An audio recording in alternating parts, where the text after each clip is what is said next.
Jakarta, Kompas. Direktur Tindak Pidana Ekonomi Khusus Badan Reserse Kriminal Polri Brigjen Wisnu Hermawan mengatakan, kemungkinan penahanan 4 tersangka kasus penggelapan di Yayasan Aksi Cepat Tanggap akan ditentukan setelah pemeriksaan. Keputusan ditahan atau tidak akan ditentukan setelah pemeriksaan sebagai tersangka, kata Wisnu saat dikonfirmasi, Selasa. Adapun para tersangka itu yakni Ahyudin selaku pendiri sekaligus Presiden EK tahun 2005 hingga 2019, yang saat ini menjabat Ketua Pembina EK. Lalu, Ibnu Hajar selaku Presiden EK sejak 2019 saat ini. Baca juga, 4 tersangka kasus EK terancam hukuman maksimal 20 tahun penjara.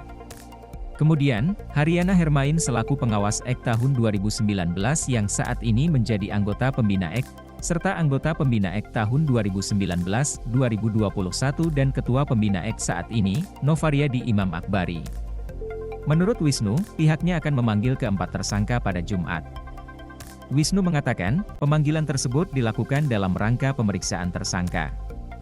Ada panggilan untuk datang pada hari Jumat, ujar dia. Dalam kasus ini, Ahyudin, Ibnu, dan 2 tersangka lainnya dikenakan pasal tindak pidana penggelapan dan atau penggelapan dalam jabatan dan atau tindak pidana informasi dan transaksi elektronik dan atau tindak pidana yayasan dan atau tindak pidana pencucian uang. Baca juga, membedah pasal-pasal yang menjerat 4 tersangka kasus EK. Keempatnya dijerat pasal 372 KUHP dan atau pasal 374 KUHP dan atau pasal 45 ayat Jo. Pasal 28 ayat Undang-Undang Nomor 19 Tahun 2016 tentang perubahan atas Undang-Undang Nomor 11 Tahun 2008 tentang ITE. Subsidiar, Pasal 70 ayat dan ayat Jo Pasal 5 Undang-Undang Nomor 16 Tahun 2001 sebagaimana telah diubah Undang-Undang Nomor 28 Tahun 2004 tentang perubahan atas Undang-Undang Nomor 16 Tahun 2001 tentang Yayasan.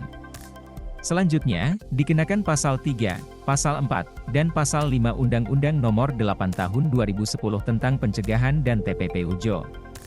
Pasal 55 KUHP Jo. Pasal 56 KUHP.